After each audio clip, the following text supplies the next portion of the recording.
Protecting our children in the face of abuse and fear is a difficult and daunting process and should be accompanied by expert advice and support for the child and caregivers concerned. In this vlog, I will introduce you to important spaces in South Africa that have had credible results in providing expert insight, support and advocacy.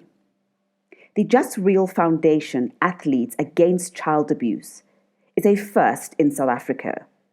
It is a victim-centric organization run by survivors for survivors.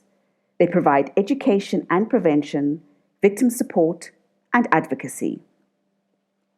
For the Voiceless is a registered non-profit company dedicated to telling the stories of children and lobbying for change in legislation and policy for vulnerable children. Their goal is to ensure that abused, abandoned, orphaned, neglected, and vulnerable children are cared for and their rights promoted. Childline South Africa began in 1986 in response to the very high levels of sexual abuse that characterized South Africa. They are committed to developing appropriate social services, including a 24-hour toll-free helpline, supportive therapeutic social services for children who have been victims of violence and their families. Luc Lamprecht has 3 decades of experience working in the non-profit and child protection sector. He's a thought leader on child protection and development who works with children in conflict with the law, children with autism, children with behavioral challenges and psychiatric diagnosis, and children in mainstream schooling. He's an expert consultant on child protection and development, sexual abuse, and toxic masculinity.